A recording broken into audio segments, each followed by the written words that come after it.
Hello guys, welcome to my channel. Today we are going to see how to change your Roblox password guys. Before moving on to the video guys, don't forget to leave a like. It's important to update your password regularly to protect your account from unauthorized access guys.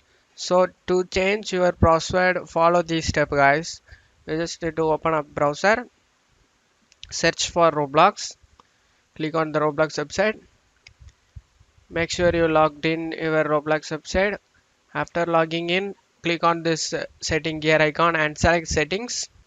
In account information, this is where you will find all the important information related to your Roblox account guys. You need to change the password by here guys. Click on this icon, change password. Roblox requires to verify your current password guys. You just need to type your current password, and after that you need to type the new password over here, and confirm password you just need to type here guys again. Click on update to update your new password. And that's it for today's video guys. Give me a like and subscribe. Thank you.